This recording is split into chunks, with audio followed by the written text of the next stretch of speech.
Alright, so now that I got my computer finally powered up, thought I would do a quick video to show the girls how to use Solidworks. So, Solidworks, I'm gonna go new part.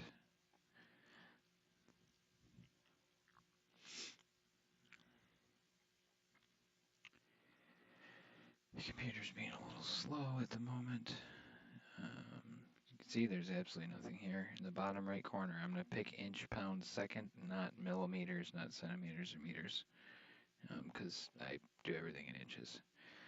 So I'm gonna make a vacuum cleaner adapter nozzle to go inside the dryer vent.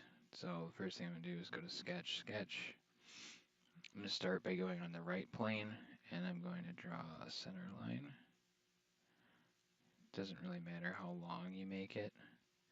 If I go to smart dimensions, it's like 8.5 inches, which is fine. Alright, so what I'm going to do first is I'm going to make the part of the vacuum that's going to connect to the I'm going to make the part of the nozzle. Sorry, I can't talk and do this at the same time. This is the part that I'm going to plug into the orange vacuum cleaner. Okay, smart dimension. From here to here. So this part is critical because it's going over the outside of the hose. I wrote on my arm, it is a 2¼ inch OD vacuum pipe. One thing that's nice, so this is a half view, and I'll get to that in a minute. 2¼ right, 2.25, and because this is diameter versus radius, I can just do divide by 2, hit enter, and it'll automatically do the math for me. Now, because I want this to be a little bit of a tight fit, I'm going to do minus 20 thousandths. So, see how that line moved in just a hair? Alright, I'm going to give this a length. I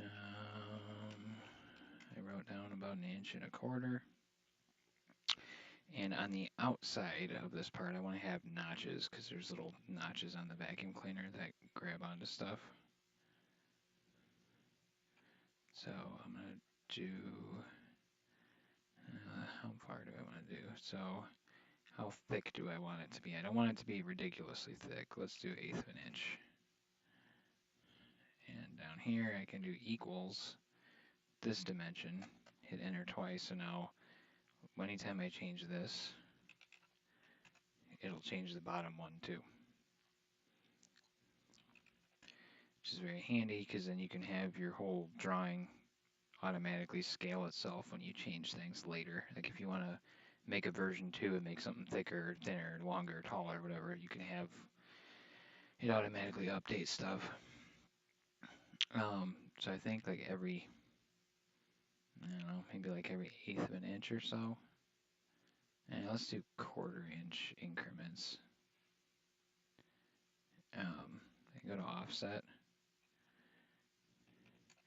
Let's see what a 1/4 inch looks like. Not what I wanted.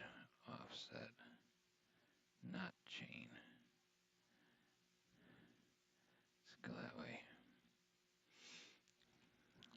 And yeah, let's do 1/8.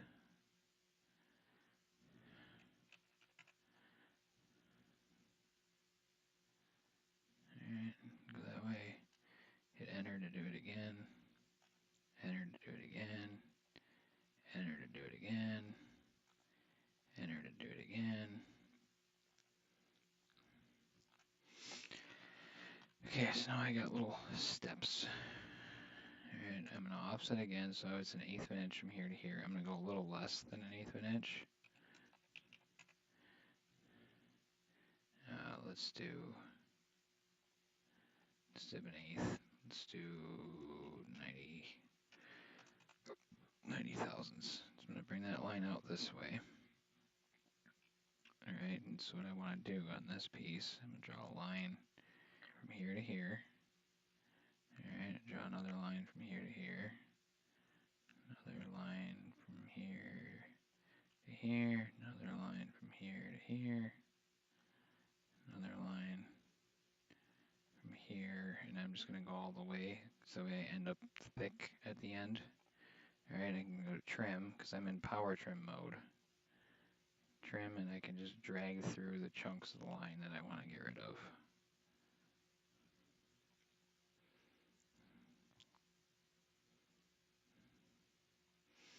Alright, so it filled it in with gray because it knows that that's one continuous closed shape. And I forgot a piece. Back to trim. Drag across that to get rid of it. Okay, so this is going to be the part that clicks into the vacuum cleaner. Features, revolved base. Right, axis of revolution here. It automatically picked that shape because it was smart. So just click OK.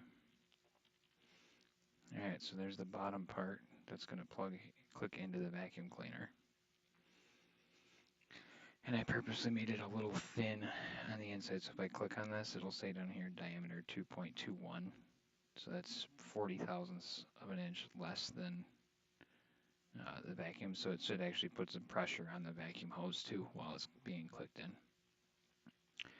Alright, so now I gotta figure out how I want to design this. So I want this part to be on the end that goes down into the vacuum, down into the dryer vent.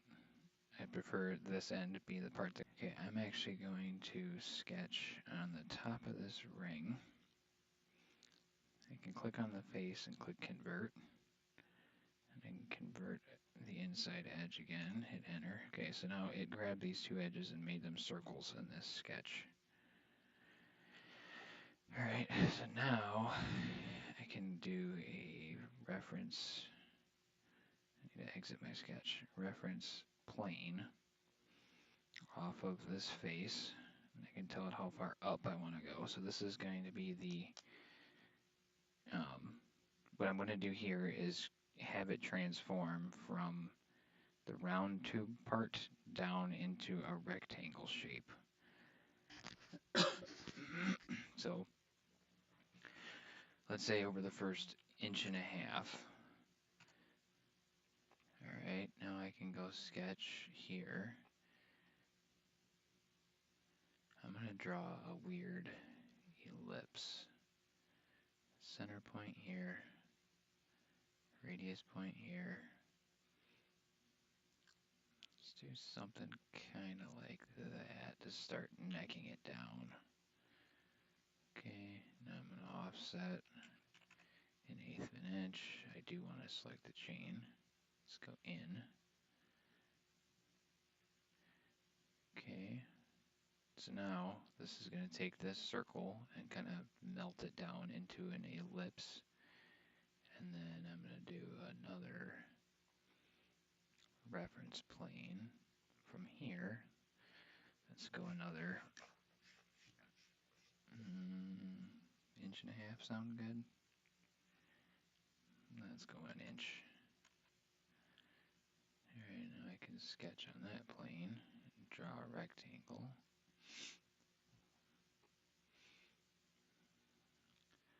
I want to go off at this point. Alright, and I'm centering everything on this design, so I want the outside of the thing to be 3/4 of an inch. And width-wise, I want it to be somewhere between 2 and 4 inches. I'm at 2.46. I don't like uneven numbers, so 2.5 it is.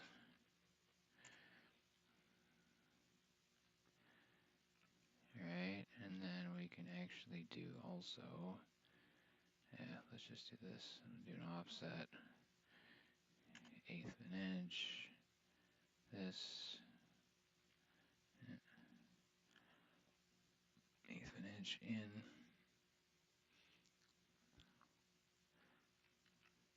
It didn't look right. For some reason it took 35 thousandths instead of an 1/8.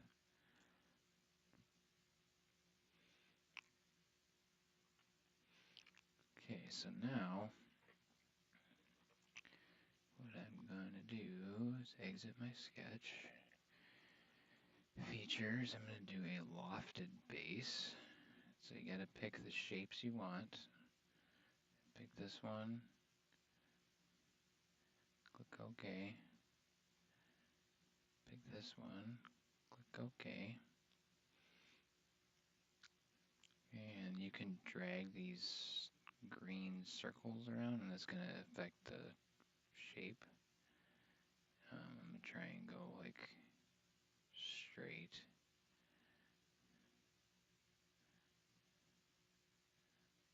To make it as smooth as I can. Hit OK.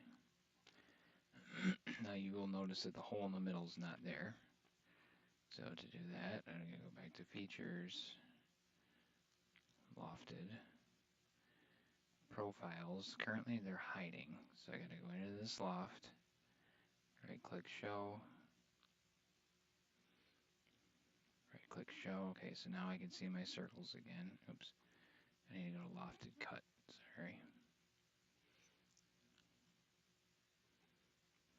Profiles. This one. Okay, and this one. Okay. Looks like it did it in a pretty straight line. Hit OK. Okay, so now it's hollow. Alright, see how it squished it. And actually, before I do the next section, I'm going to edit this sketch. And I'm going to add the colorful fillet to the corners.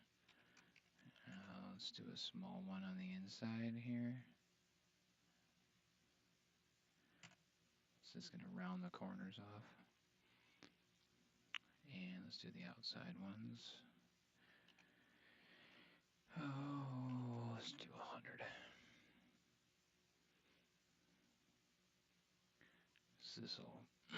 This will round the corners off to help make it a little stronger and smoother. And alright, let's exit that sketch. Alright, so now you can see I got rounded corners inside and outside. And when you're talking about airflow, rounded corners are better. Features, lofted base. Let's go from the outside. Okay, outside, okay. So you can see the proposed shape, see how it's like weird with the whole, it's got like a neck in it. So I'm gonna move this this green dot over to that point. Move this green dot over to that point if it'll let me. Oh, don't be a jerk. Just move that one over. Alright, see how the shape got really weird? Not what I wanted to do. Just try moving this over here and this over here.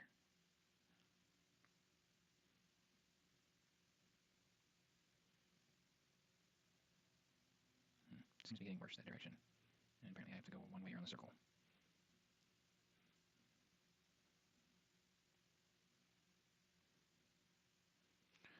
Why is it twisting this up?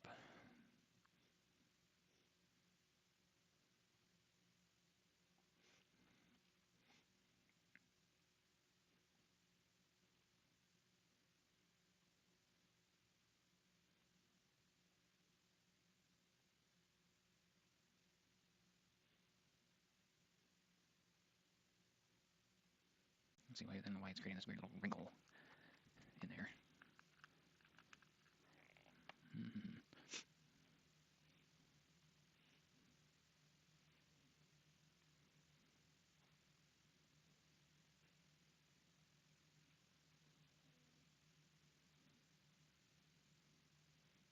Alright, that seems to be better, and that's probably as good as I'm going to get it, so I'm just going to leave it for version 1. Hit OK. Alright, I need to just show this again.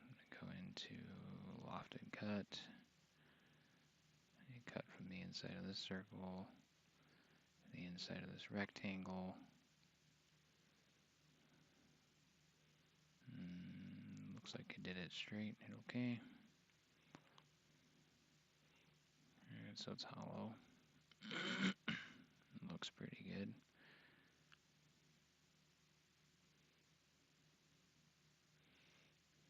Not bad. Alright, so now this is the shape that that we want to make 6 inches long.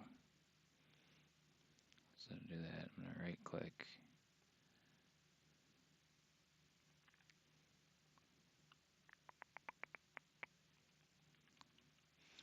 Oh, never mind. So let's hide this plane so I don't stare at it anymore. Same with this one. We could hide these sketches, but I'm just going to go to sketch on the surface. I'm going to convert entities, and then I'm going to do it again for the inside edge.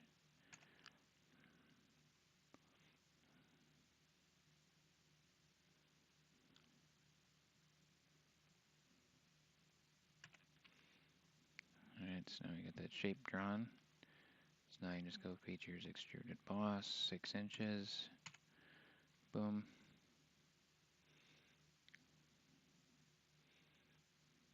Not bad. Okay, so now we need to take this and curl it over.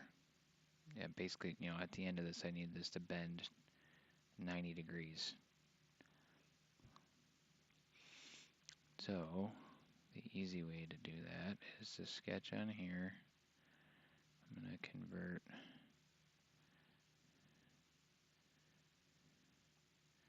select chain. Okay. Did not do what I wanted it to.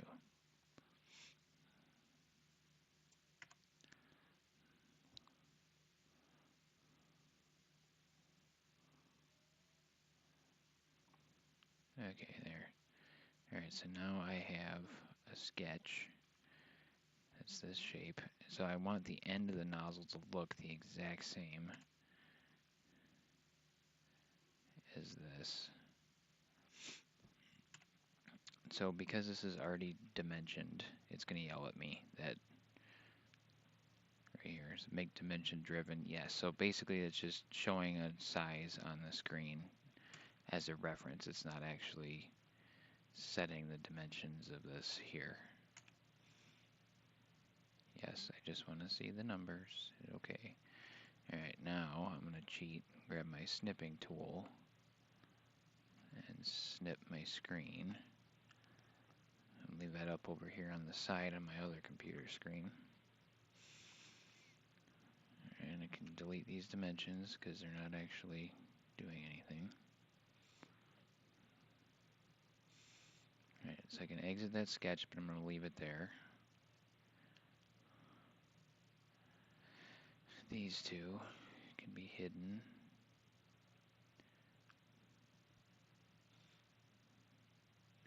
So can this one. Okay, so now this is what it looks like.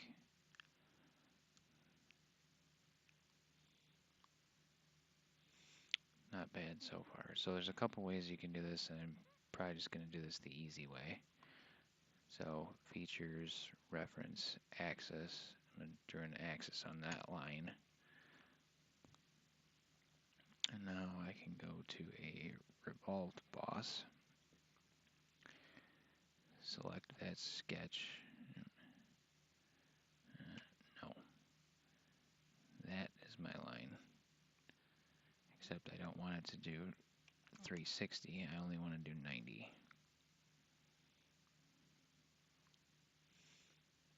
Click OK. Boom. Just like that. Now the air in here is going to get sucked out this way. I'm going to hide that axis since I don't need it anymore.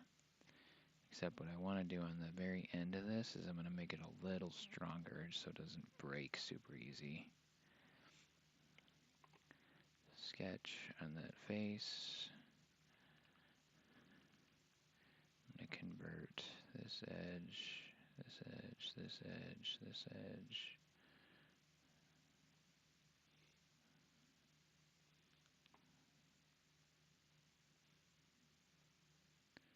Alright, and what I'm doing, the last one I picked was wrong.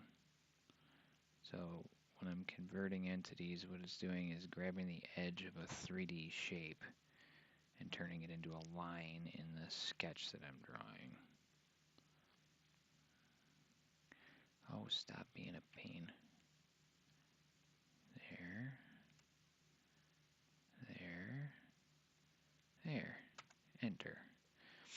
Okay, so now these thick black lines are lines that I'm drawing with. I'm going to draw a line from here to here.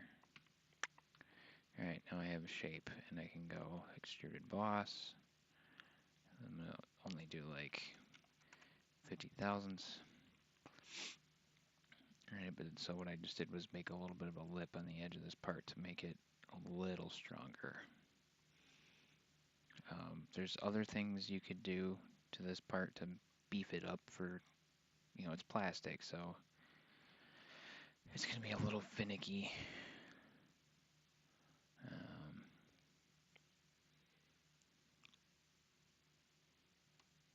Yeah, not bad.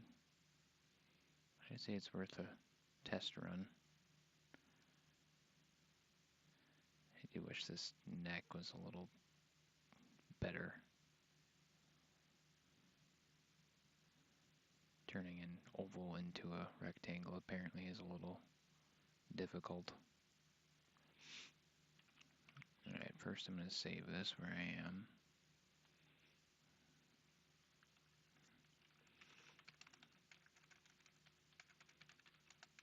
Good grief.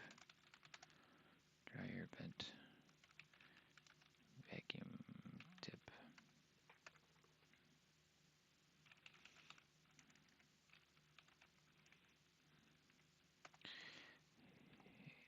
Alright, so this is version A1. Axis 1 I'm going to hide too. So, there she is. She looks pretty decent. Alright, so now I gotta save as an STL. So that's going to convert this to a different file type. Alright, then close out of that. I'm going to open my Creality print program.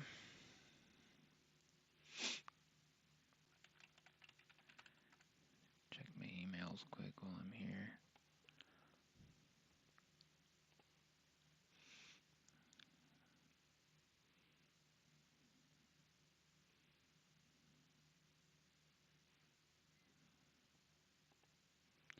Alright, so I just click plus.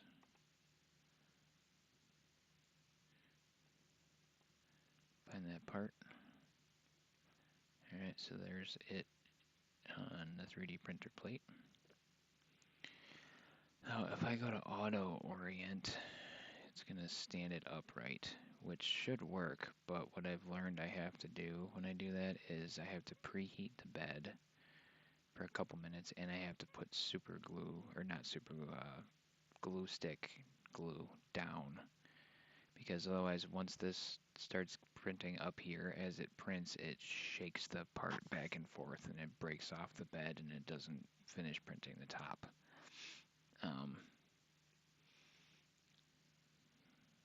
Problem is, if I go to slice,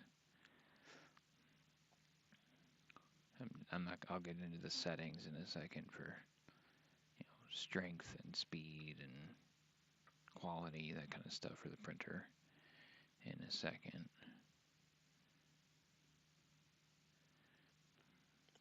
Alright, but so all this green is support material. So that's just throwaway plastic that it adds when it prints. That way when it gets up here to the orange stuff, it has a base to print on top of. And here we can see, if I drag this down, you can see the different layers. So the orange is the solid part of the piece, the green is the support. So see, it's printing a ton of support material. In fact, over here you can see the wall is, between the inner and outer wall, there's like 58%. Support is 13% of the plastic.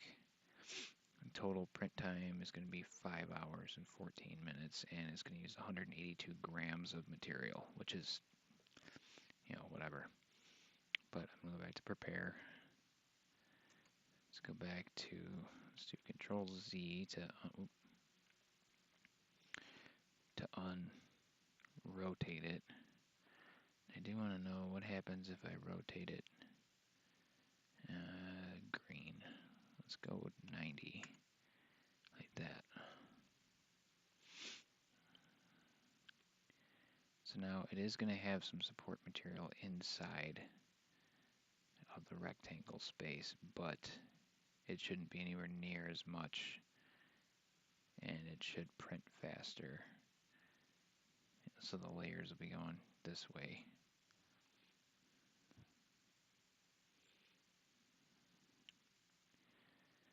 Let's try slicing it, see what it looks like.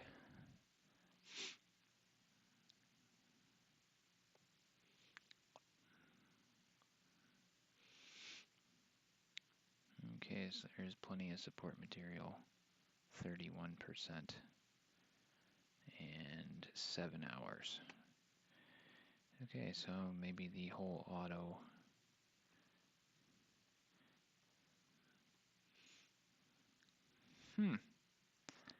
That's interesting. Except they have like no contact with the bed, so this thing's gonna wobble like crazy when it gets up here.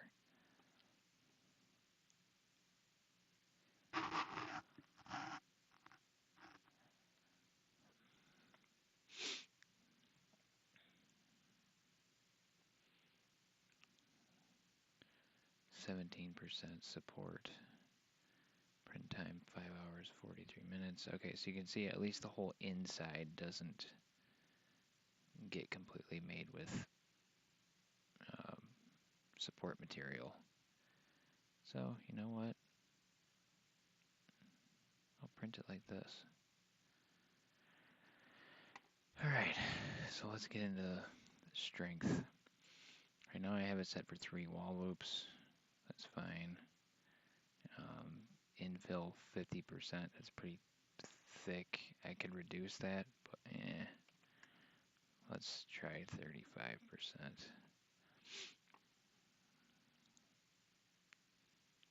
So it's going to recalculate, and having the empty spaces inside of the plastic walls of the part be 35% filled with plastic instead of 50. 5 hours 40. So it didn't really make a difference. And also, if you zoom in, so your infill here is this red.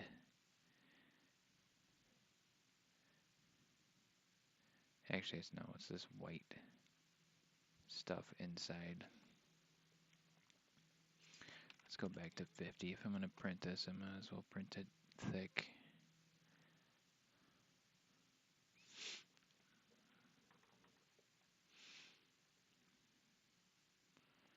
Alright, we'll let it reslice.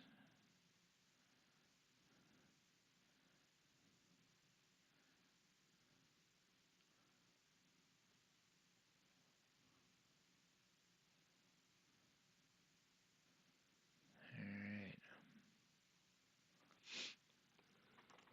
Let's print it. So export G-code.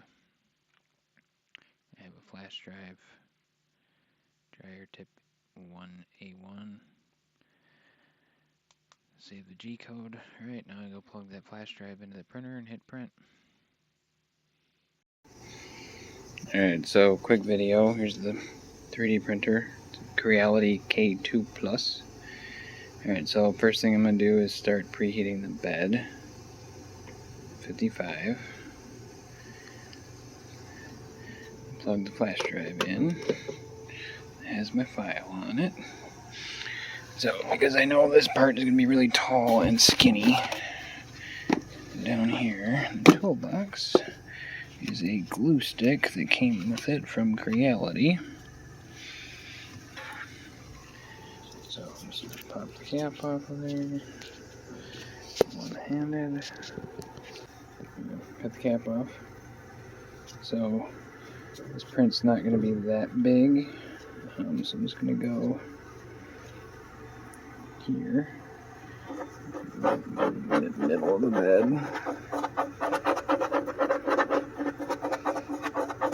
Put in like a 4-inch-ish circle. More in.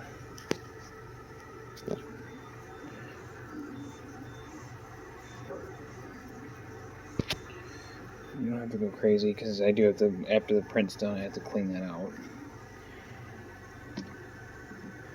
Alright, let's put the glue stick back.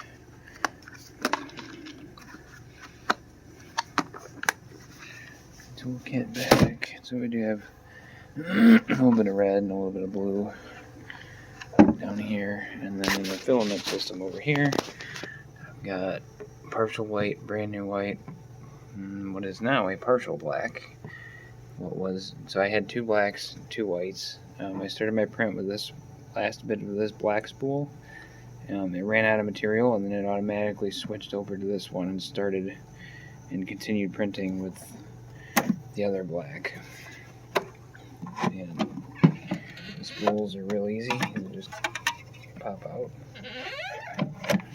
So I need to order another spool of black.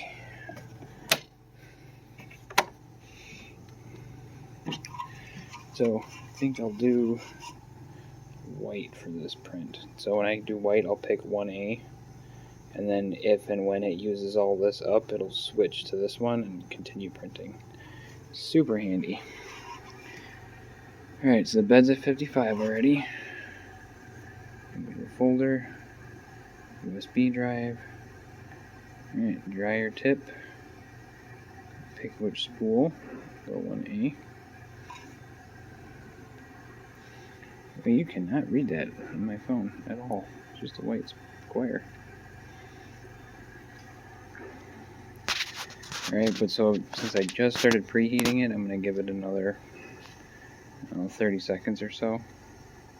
And then I'll hit start. Alright, so it's been a little bit. I'm just going to go ahead and hit print. Close the door. First I'm going to make sure there's no flash on. Make sure there's no objects or miscellaneous chunks of plastic in the way that are going to stop anything from moving.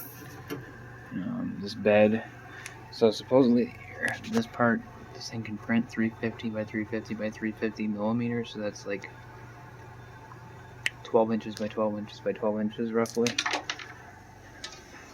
Turn the flash back off. Alright, so I can hit print.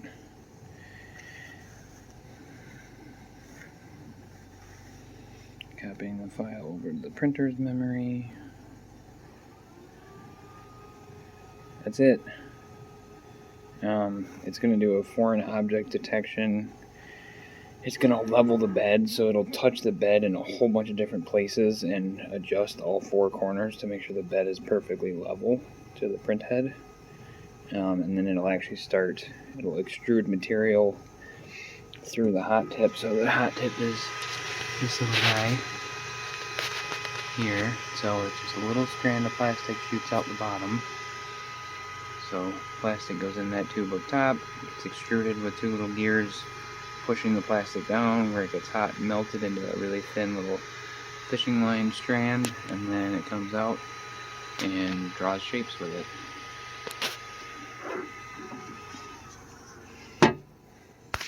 Yeah. So I think it said like 6 hours in the software, so it'll take it like 5-10 minutes for it to level and check for obstructions, and then it'll actually start printing. So if our IT department was a little less red tapey, it is plugged into Ethernet. You can also plug it into Wi-Fi, but unfortunately our IT protocol says you can't connect miscellaneous stuff to the internet. So if it was, I could connect this to the app on my phone or to the computer program on my laptop, and I could send files to it from my phone or from my computer, and I could also get notifications when the print's done, it runs out of material, there's a problem, etc.